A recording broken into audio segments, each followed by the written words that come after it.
సరే ఇప్పుడు ముద్రగడ పద్మనాభం గారు ఏమంటున్నారంటే, ఇప్పుడు ఈ ఎలక్షన్స్‌లో పవన్ కళ్యాణ్ గారిని పిఠాపురం నుంచి గెలిపించకూడదు అని నేను ప్రజలను కోరుకుంటున్నాను.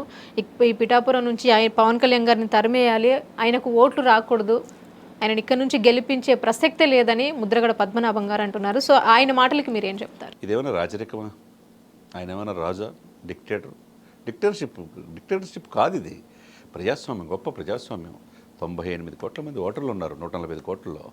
28 రాష్ట్రాలు ఉన్నాయి, 8 కేంద్రపాలిత ప్రాంతాలు ఉన్నాయి. దాంట్లో ఒక రాష్ట్రం అంది. ఈ రాష్ట్రంలో ఎవరు పరిపాలించాలి? ప్రజలు నిర్ణయిస్తారు. అంతేగాని ఆయన ఏమన్నా కాపులకు పెద్ద దిక్కేం కాదు.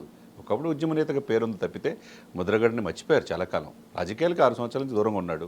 7వ సంవత్సరం అడుగుపెట్టాడు. ఇప్పుడు ఆయన పవన్ కళ్యాణ్ గారు ఇంటికి వస్తారని చెప్పి రాలేదనే బాధ ఒకటి, అటువైపు వైఎస్ఆర్సీపీ రావటం వెళ్ళటం జరిగినప్పుడు నువ్వు తప్పులేదు, నీ పార్టీ నువ్వు ఎంచుకున్నది తప్పులేదు. అక్కడికి వెళ్ళిన తర్వాత పవన్ కళ్యాణ్ మరి నువ్వు ఇంటికి ముఖ్యమంత్రి అవ్వాలని కోరుకున్న నువ్వే కాదా? ఇప్పుడు ఆయన తరిమేయాలంటానికి మీరెవరు? మీరేమన్నా జాగీరా? కాదు కదా. ఆంధ్రప్రదేశ్ మీ జాగీర్ కాదు కదా. ఆయన వెనక బలమైన సామాజిక కాపు, తెలగ, బలిజులు 25%తో పాటు సప్రెస్ గ్రూప్స్ 89% ఉన్నారు. 10 సంవత్సరాల నుంచి ప్రజల కోసం ఉన్నాడు. ఈయన గెలిపించుకోవాలని ప్రజలు తప్పిస్తున్నారు. అంతేగాని నువ్వు తరివేయండి, పిఠాపురంకి ఈయన అవసరం లేదు. ఈయన అవసరమా? ఈయన రాజకీయాలు లేడు కదా. ఈయన అవుట్డేటెడ్ అండి. అవుట్డేటెడ్ వ్యక్తుల్ని మనం విశ్వాసంలోకి తీసుకోవాల్సిన అవసరం లేదు. మళ్ళా జగనే సీఎం కావాలని ఆయన కోరిక ఆ విధంగా ప్రచారం చేసుకో. అంతేగాని పిఠాపురం ప్రజలకు చెప్తే ఆయన చెబితే వినే పరిస్థితిలో వాళ్ళు లేరు. ఒకప్పుడు ఉద్యమ నేతగా ఆయనకు ఉన్నమాట వాస్తవం. ఇప్పుడు అది లేదు.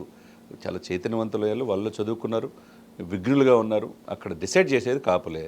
ఆ కాపులంతా కలిసి ముద్రగడ చెప్తే వింటారు అనుకోవటం అవివేకం. ఆయన వ్యక్తిగత ఇది ఎక్కువ. ఆయనకి ఎవరి మాట వినడు.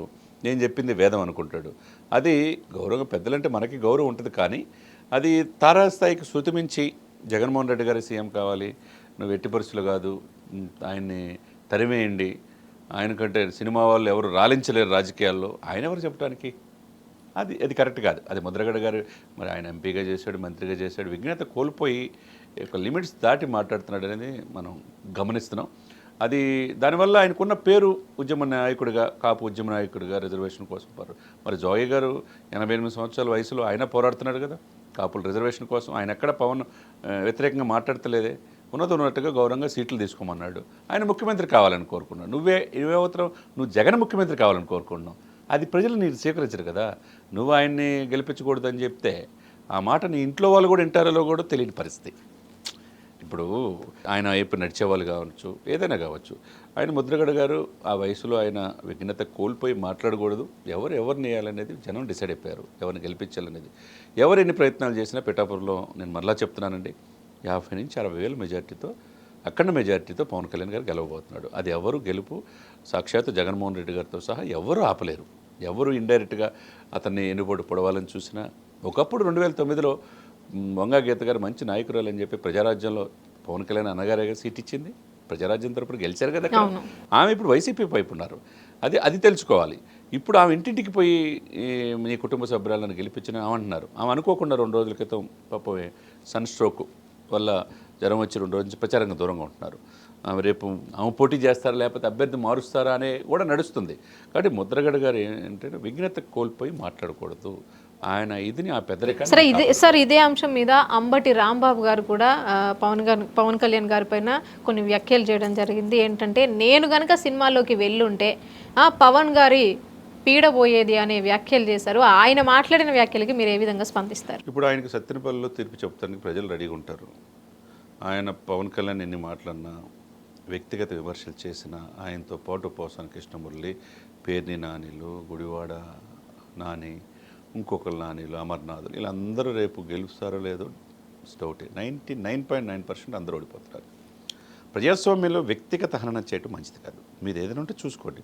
మరి అదే మీకు 3 పిల్లలు డాక్టర్లు చేసే వైఎస్ రాజశేఖర రెడ్డి గారి వల్ల ఆ రోజున అంబటి రాంబాబు గారు సీట్లు వచ్చినాయి, వైఎస్ రాజశేఖర రెడ్డి గారు ఇచ్చారు. నీకు ప్రేమ ఉండొచ్చు, వాళ్ళ కొడుకుగా మీరు అదే జగన్ని ఒకప్పుడు తిట్టిన వాళ్ళే మీరు. మరి ఇప్పుడు ఆ వ్యక్తి ఎందుకు పవన్ కళ్యాణ్ గారిని వాళ్ళ కూతురు పెళ్ళికి పిలిచి అడుగుంటారు?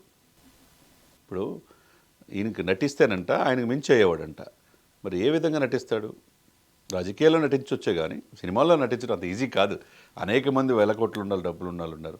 వాళ్ళ బిడ్డలను హీరో చేద్దాం అనుకుంటుంది. అది వారసత్వంగా వచ్చేది కాదు. విషయం ఉంటే వస్తుంది. ఇప్పుడు 8 మంది చిరంజీవి గారి ఫ్యామిలీ నుంచి హీరోలు ఉన్నారు. ఎవరైనా ఆపగలిగారా? అదే విధంగా మిగతా ఇండస్ట్రీ ఎందుకు సక్సెస్ కాలేకపోయింది? రామ్ చరణ్ ఆస్కార్ స్థాయికి ఎలా ఎదగలిగాడు అని ఇప్పుడు నువ్వు నటన ఏ విధంగా చేస్తావు? అంతకుముందు ఈయన మీద లేడీస్ విషయంలో అనేక వీడియోలు కూడా బయటకు వచ్చినాయి. కాబట్టి మనం మాట్లాడేటప్పుడు వాస్తవానికి దగ్గరగా మాట్లాడాలి. మరి ఒకప్పుడు నా కూతురు పెళ్ళికి నువ్వు రావాలని చెప్పి 2-3 సార్లు పవన్ కళ్యాణ్ గారిని కలిసిన మీరు ఆయన గుంటూరు పిలిపించుకున్నారు కదా, మరి అప్పుడు హీరోగా గుర్తించాక మీరు పిలిపించుకున్నారు. మరి ఇప్పుడు పవన్ కళ్యాణ్ మీకు అవుద్దా? ఆయన్ని విమర్శిస్తే స్థాయి కాదు కదా. మంత్రిగా మీరు పోలవరం పూర్తి చేశారా లేదనేది ముందు చూడండి. మీరు పూర్తి చేయలేకపోయారు. సత్యనపల్లి ఏం చేశారని గడప గడపకి తెలుసు. ఇక్కడ నీ మీద పోటీ చేస్తుంది కన్నా లక్ష్మణ్ లాంటి అండ్ జైంట్. మరి ఆయన్ని ఓడించండి. ఆయన ఓడించి ముందు అసెంబ్లీలో అడుగు పెట్టాలి కదా ఆయన. కాబట్టి అది ఒక పార్టీ అధ్యక్షుడిని ఆ విధంగా మాట్లాడటం, నేనే ఆయనతో పోటీగా ఉండే నేనే ఈరోజు ఉండాలనుకోవటం, ఇప్పటికీ అప్పటికి మెగా ఫేమ్లో చిరంజీవి గారు మెగాస్టార్ నెంబర్ 1. అది ఎవరు చేయలేంది. ఆయన రాజకీయాల్లో వెళ్ళాడు, స్థానం ఎవరు అనుకునే పవన్ కళ్యాణ్ ఉన్నాడు. ఆ తర్వాత ఇతను పోయాడు రాజకీయాల్లో అనుకునే సమయంలో రామ్ చరణ్ వచ్చాడు. ఇప్పుడు ఎవరికి స్పేస్ ఉంది అక్కడ? కాబట్టి ఆలోచించుకోవాలా మన స్థాయి ఏంటి, మనం ఏం మాట్లాడుతున్నాం, మనం ఆ స్థాయి హీరోలు అని చెప్పి. కాబట్టి అంబటి రాంబాబు గారు అది శృతి మించి ఆయన మాట్లాడే మాటలు ఎప్పుడు విమర్శలు, జగన్మోహన్ రెడ్డి గారు మన్ననల కోసం మాట్లాడుతుంటారు. అందరికీ తెలిసిన విషయమే. అది రేపు గెలుస్తాడో లేదో ముందు ఆయన సీటు ఆయన చూసుకోవాల్సిన అవసరం ఉన్నది. సత్యపల్లి సమస్య లేని ఇల్లు ఉండదు, పరిష్కారం లేని సమస్య ఉండదు. బంధాలు గొప్పవి, బాధలు చిన్నవి. మీ సమస్యని మేము పరిష్కరిస్తాం. రండి, మాట్లాడుకుందాం.